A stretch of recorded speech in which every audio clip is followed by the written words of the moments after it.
Times bestseller list. Such an honor to have Marianne Williamson here on Thriving Launch. It's such a great honor to have you here on the show. And one thing that is so deep and impactful to a lot of our listeners is depression, is this sense of lethargy.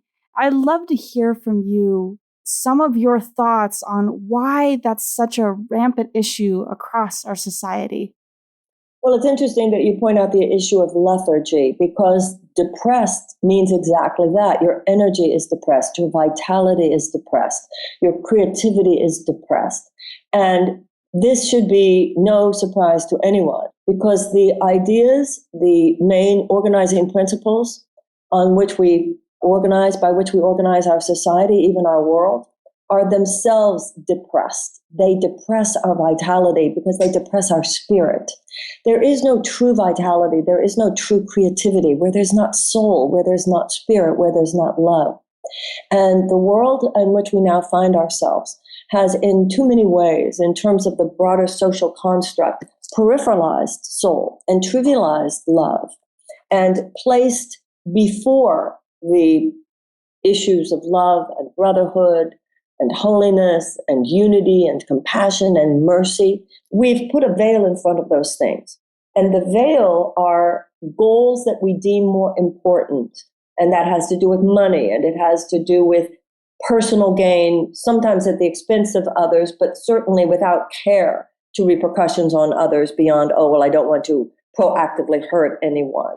We are a civilization and a world, actually, a species that is dominated by fear rather than by love. And so when we're not giving love, you only, on a spiritual level, on the level of consciousness, you only give what you get. You only get what you give. So anytime I go into a situation and I'm not giving love, and my purpose there is not to give love, then I'm failing to feed myself. So by withholding love from others, I'm withholding love from myself. So I don't have any gas in the tank. And then we can't, where's our get up and go? Well, your desire, your deep, soulful desire to do what you came here to earth to do, which is a mission that is etched on all our hearts. We are love, and we came here to express love, to extend love. That's our cosmic mission. And when we're dwelling outside the circle of that knowing, we are depressed because we feel like we're in alien territory, because we are. And so what's happening that is particularly dysfunctional is that the fact that we feel so depressed, that we feel this lethargy, is the most understandable thing in the world. But instead of seeing the psychic pain that is the natural consequence of this lethargy as the early warning system that it is, it's like physical pain. Psychic pain conveys a message, just like physical pain. It means something is wrong. It means you have to address something. So if you have a broken leg, you don't just numb it, you have to reset the bone. And this psychic pain is a call to all of us to reset the thinking, which has resulted in this pain.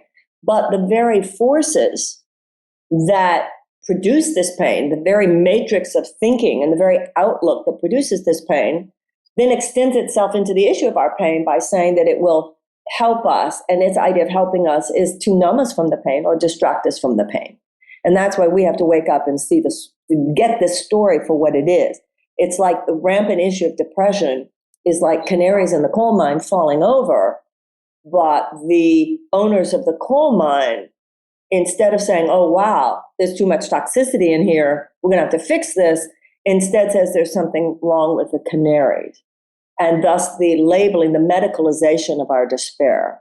That this is not the system that produces the despair, doesn't then say, wow, we need to look at the matrix of thought and behavior that produces the despair on a societal basis. Instead says, oh, there's a pill we can take for this despair. It's a disorder. It's an anxiety disorder. It's a depression disorder, as though we're just victims of this disease we have, which is the last thing you need in order to get out of that lethargy, is to think that you're the victim of that which produced it. You know, you're really reminding me of this analogy where we talk about the fruit of a tree and how when we taste the fruit, we tend to blame the fruit instead of going back to the root and saying, well, the very thing that sprouted this fruit was the root of a tree and the soil and what we're giving to it. This morning, I was going back through some of my cliff notes of your book, and one of the things that really stuck out for me was perspective in the way that we view things. And now for a lot of people that are listening to the show, they know my story, that I was actually adopted when I was 8 years old from Medellin, Colombia, and went to the United States. And I had a very tumultuous childhood, my first 8 years, where my mother was murdered. It was the 80s, and Pablo Escobar was in power. So it was a very crazy world here in Medellin.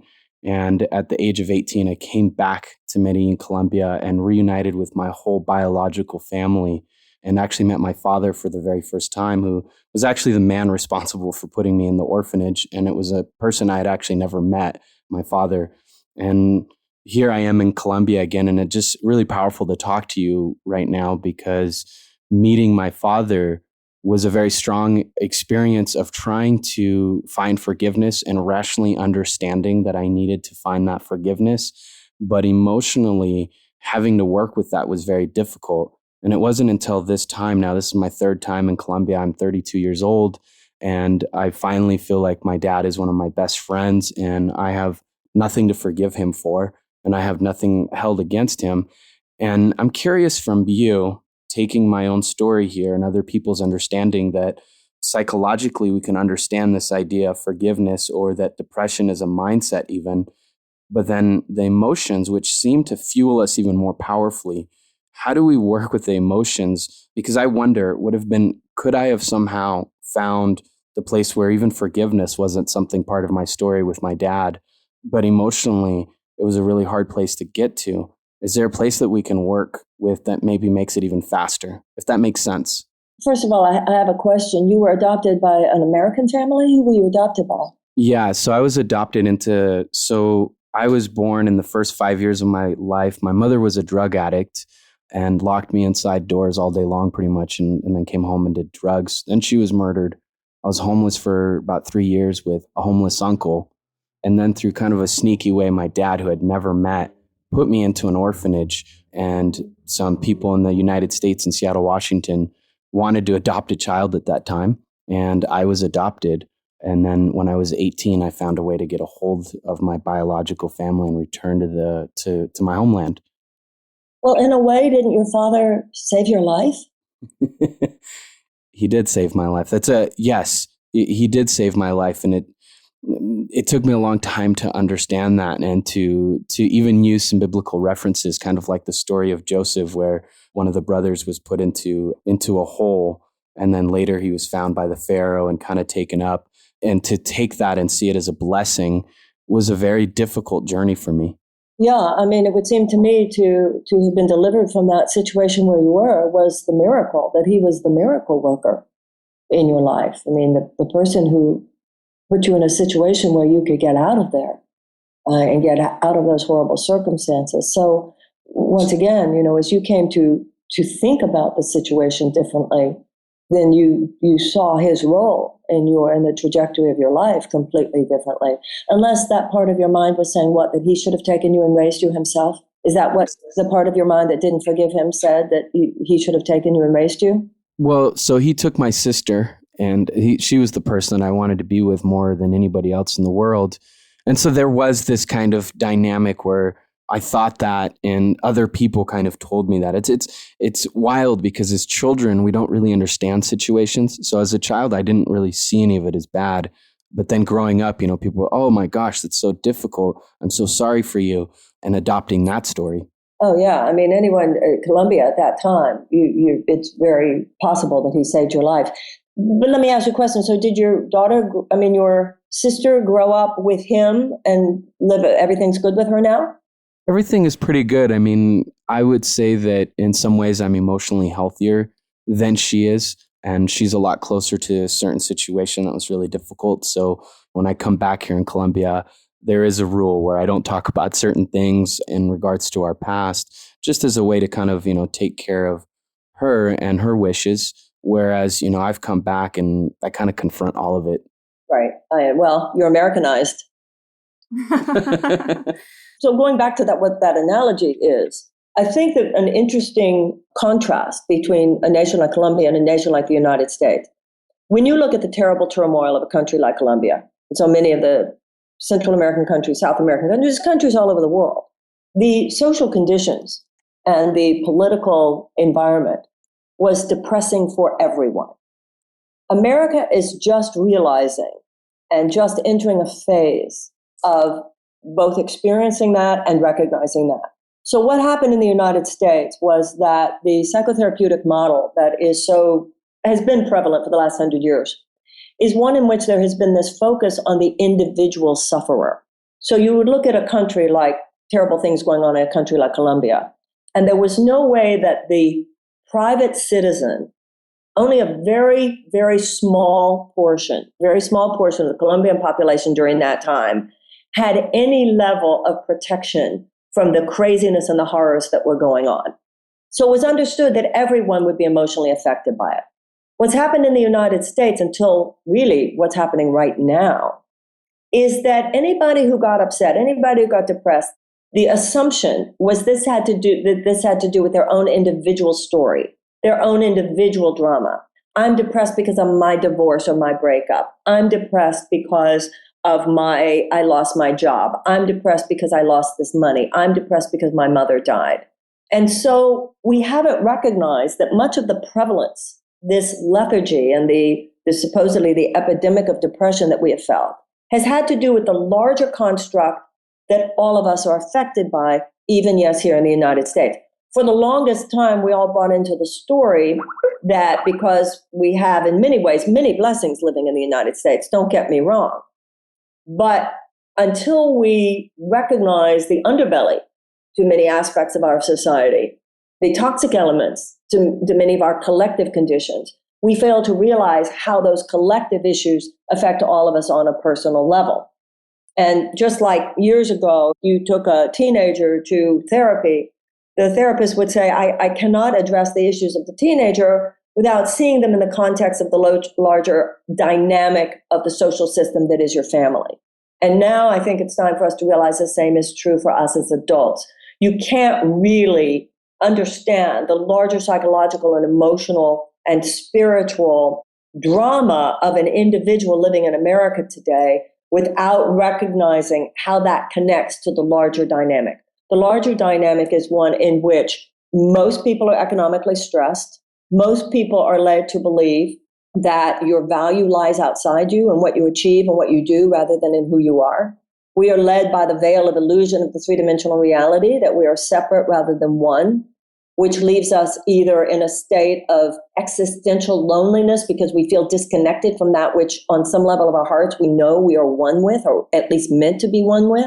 It leaves us either that or inappropriately needy and dependent on our connectivity with someone else or something outside ourselves. It leaves us in a situation where we are more apt to see other people as our competitors rather than our collaborators. It's turned relationships into transactions rather than deep communal experiences. And these are dysfunctions. These are spiritual dysfunctions. This is a twisting of a deep moral perspective that has pervaded the system. It's like a toxic gas.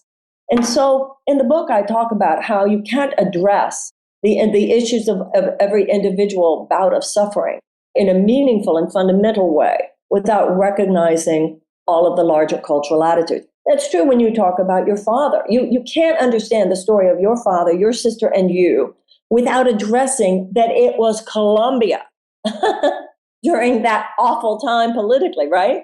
So Definitely. You just can't, one without the other, and you just don't see the whole story. So that I think when you say, how can we make the emotional shift, going to that question, in the Old Testament, there was 40 years between the time that the Israelites first left Egypt and the time when they entered the Promised Land. And there was 3 days between the crucifixion and the resurrection in the New Testament. And there was that period of time after Buddha awakened to the fact that life is suffering, then he had to go through his own trials and tribulations, where he fought off the god of the demonic gods of illusion before he awakened in his enlightenment. So in all the great spiritual stories, It is recognized, acknowledged, and drawn very specifically that there is a period of time. The problem is not how do we make this time go faster. The problem is we think that it should go faster. And that, once again, is because we have taken this business model, the dictates of a business model, and imposed it on everything. So now, whereas when I was growing up, if you had a loved one, a family member who died, there was a lot more emotional and social permission given to the experience of grief. It was understood if your husband died, if your wife died, that it would be a year before you were yourself again. A year was considered natural. Today, we're more likely, because of this new medicalization, it's been too long. Maybe he should be in treatment. Maybe he should be taking something. It's interesting to me, particularly because, people talk about the wisdom of the body and the genius of the body, and everybody's going to get muscle testing because the body is such a genius. Well, if the body is such a genius, why don't we put tears in that same category? So if you have 45 tears to cry, who are we to saying, oh, no, you really should only cry 30 tears. And after that, it's a problem and you should seek treatment. And that's really what's going on in our society. So the first thing when you say what to do, get over those emotions, it's to recognize that's not the question we should be asking. The question we want to ask is, what are these emotions? What is the lesson for me to be learned from this? What is the wisdom that I can gain from this? If you switch the medical model to a spiritual model, then you see these dark nights of the soul as times of spiritual growth. Difficult, yes, but life can be difficult, and that's what we're all running away from. And when you're running away from the difficult seasons of life, you're actually saying, I am not choosing to learn how to navigate the troubled times. And if you don't know how to navigate the troubled times in life, you don't know how to navigate life, because this earth is dominated by attitudes that then create behavior, both individually and collectively, that creates suffering. That's what Buddhism is about. That's what the Old Testament talks about. That's what a crucifixion is about.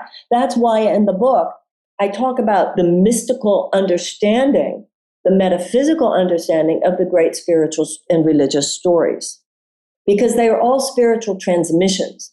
And when we dwell within the context, so you begin by realizing I am suffering. Where is the out? Where is the gap in my understanding? Where is the gap in the social understanding? So where's the gap in my understanding? That means number one, where is my suffering because of my own mistakes? Let me not run away from that. And let me atone for whatever part I played. So if you went to a bitter breakup, you went to a bitter divorce, you got fired from your job fell apart, you lost money. Every time I have been through any of those dramas, and I don't know anybody who hasn't been through the majority of those dramas on some level if you've lived long enough. I'm still looking for that person. Exactly. So what I've learned in my life, I know it theoretically, but I also know it viscerally. There was not one of those cases where my own behavior, my own thinking, my own behavior, my own attitudes, my own energy was not part of the problem. My literary agent stole the royalties on my first 3 books. Yeah. And what kind of woman hasn't checked her own royalty statements in 8 years? And on and on and on and on. That's part of the pain. You can't get the gain unless you go through that pain. Because if you don't get to the place where your eyes having been opened, however tearfully, you know that at the end of this, you will go forward in life and you will be smart where you were stupid before. You will be wise where you were unwise before. You would be brave where you were cowardly before. You will be humble where you were arrogant before. You will be appreciative where you were ungrateful before. You will be kind where you were harsh before. Because life, once you have a spiritual perspective, you understand the situation will be coming back. Every situation is going to come back around again. Other people, other places, other form. But that's all that life is lessons, constantly rehearsed. If I numb my pain, where am I going to get the wisdom?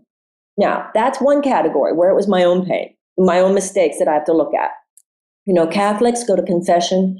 The Jewish holiest day of the year is Yom Kippur, Day of the Atonement. In Alcoholics Anonymous, there's the taking of the fearless moral inventory. You have to recognize the nature of your own wrongs. atone for them, make amends for them, take responsibility for them. Those times are painful. And you say, what do we do with the painful emotions? Well, what you don't do is try to rush them. It's overwhelming to look at the kinds of things that I was just talking about. And you have to look at all of them, because unless you look at all of them, spiritually, we heal through a kind of detox. You can't pour pink paint over the stuff of your life. You can't pour light over the darkness. You have to bring the darkness to the light. You have to face the horror. You have to face the remorse. Only a sociopath has no conscience, has no remorse. So you have to burn through that. So Marianne, it makes me, I have this burning question now. And because you're talking about something so interesting, and at the same time, having someone that's studied spirituality and New Age and religion in depth, what do you think about this kind of New Age thing where, you have a lot of teachers who are really espousing that if you're not happy pretty much all the time, you're doing something wrong, or if life isn't manifesting every single desire that you want at every single moment, that something is off in your guidance system or in your manifesting tools? Well, that is not spiritual information. I mean, Jesus suffered on the cross, and the Jews were slaves in Egypt. And Buddha began his spiritual journey by realizing that life is suffering. So that's this kind of artificial spirit. I mean, you can call that all kinds of things. I don't know. I'm not here to judge it, but don't put any kind of spiritual moniker on it, because no great spiritual system, I mean, all the great religious systems and spirituality does derive from the mystical core of the religious traditions.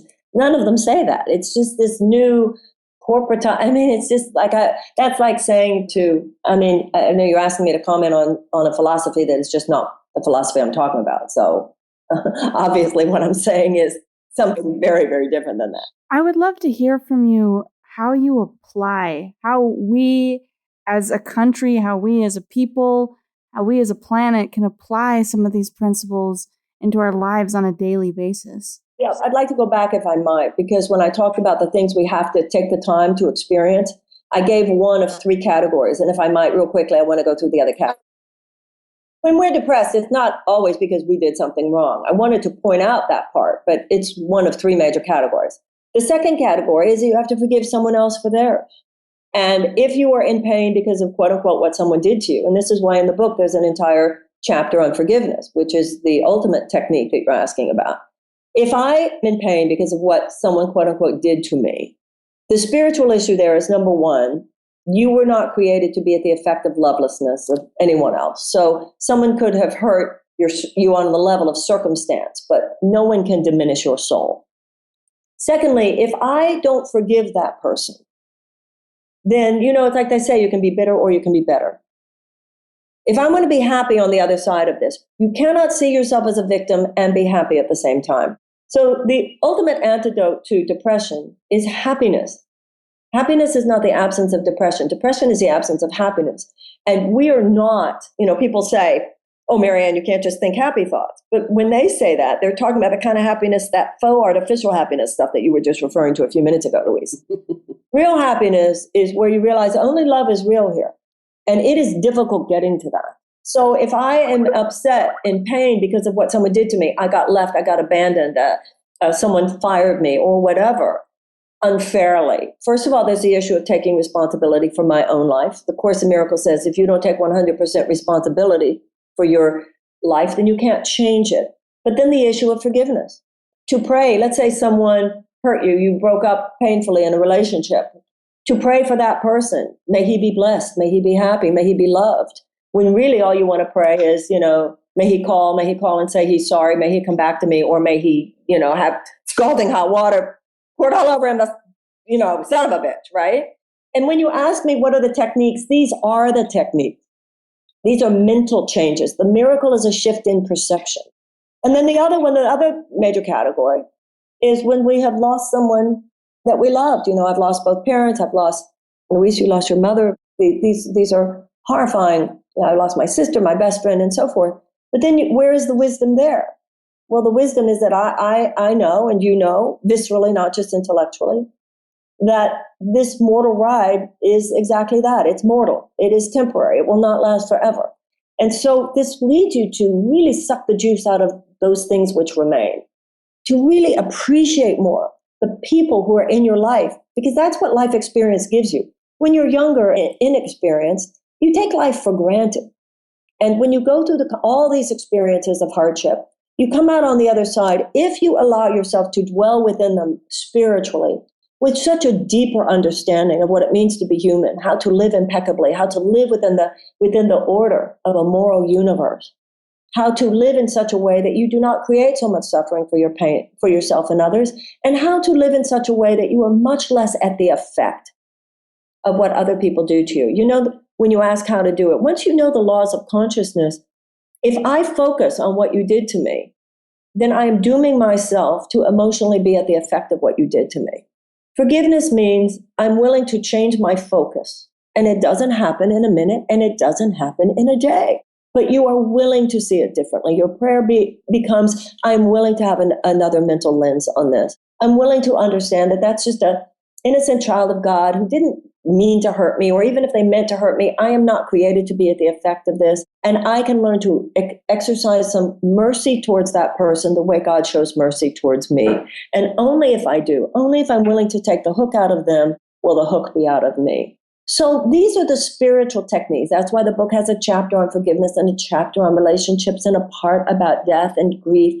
Because when you ask, how do you do it? That's the only way to change your experience, is to rethink it. And everything comes from there. So beautifully put. Before we close out today, are there any last thoughts that you want to leave the Thriving Launchers with? We are living in very difficult times. As you and I are talking, the last 2 weeks have been just horrific here in the United States and around the world. We had 1 week with horrible events in Istanbul and Bangladesh and Baghdad. And then the next week, the horrible things that had happened with the shooting of Alton Sterling in Baton Rouge, and then Philando Castile in Minnesota, and then the shooting of the police in Dallas. There is no way to distract yourself anymore from what is going on effectively. You forget numbing yourself. And for that matter, it is appropriate to be sad when things are sad. And it is appropriate to be upset when things are upsetting. It is appropriate to be disturbed when things are disturbing. You know, where would we be if the abolitionists had not gotten upset? Where would we be if Susan B. Anthony just known how to chill? So this is not a time to try to put yourself within some bubble, especially calling it spiritual, because there's nothing spiritual about that whatsoever. There is no deep religious or spiritual path, and never has been, that gives anyone a pass on addressing the suffering of other sentient beings. And so the issue is to either, these are revolutionary times. The revolution has begun. Your only choice is, am I going to proactively be part of the revolution of love, or do I choose to be at the effect of the revolution of fear? And I think that hope is born of participation in hopeful solutions. And as we declare that I will be here, I want my life to be used by a power higher than my own, by God as I understand God, that my life might be a conduit for the solution. When you talk about Colombia and the horrors that occurred there, yes, and then there was transformation. And people, human beings, caused those transformations. Human beings are conduits of the darkness, but human beings are conduits of the light. And it is only light that casts out darkness. So at this point, the issue is, will enough of us to form a real critical mass who already know that principle? I mean, God knows, there are enough share graphics out there. We got that. The issue is, will enough of us now apply what we know and expand our vision beyond our own individual pain and say, I will stand up, I will rise to the occasion of being a mature, conscious citizen on the planet at this time, that God might use me in whatever way would be valuable and helpful. Just like the cells of the body are assigned to certain organs of the body, we're assigned. You're assigned to the arts. You're assigned to business. You're assigned to education. You're assigned. You do this. You do a podcast. You write a book. You make a film. You start a business. You start a new educational system. You do science. When you see this, everything that is offered to us in terms of our life experience as our assignment, knowing that we can dwell within the space, whatever our space is, as it is now, not a different space, but the space you're in now, and pray in your own way to be a conduit of an alternative possibility there. May I be a conduit of love, because if I'm a conduit of love, in the moment I'm loving, I can't be fearful. In the moment I'm giving, the gift is not only to others, but to myself. I want to be used by the forces of light as a shining lamp in whatever place where I am. Then not only will the entire system, the entire country, the entire world transform, but one day we'll wake up and realize, wow, I'm happy, because that's the only place that happiness comes from. Marianne Williamson, it's been such a pleasure to have you on the show today. And as we sign off, I want to say that I've been signed up for that same mission. And everyone here at Thriving Launch, we hope that all of you have enjoyed yourselves and are also signed up for this mission to be conduits of love. Kamala, will you sign us off, please? It's been truly an honor to have you on the show. Thank you all for being here with Marianne Williamson on Thriving Launch. Thank you so much for having me, guys.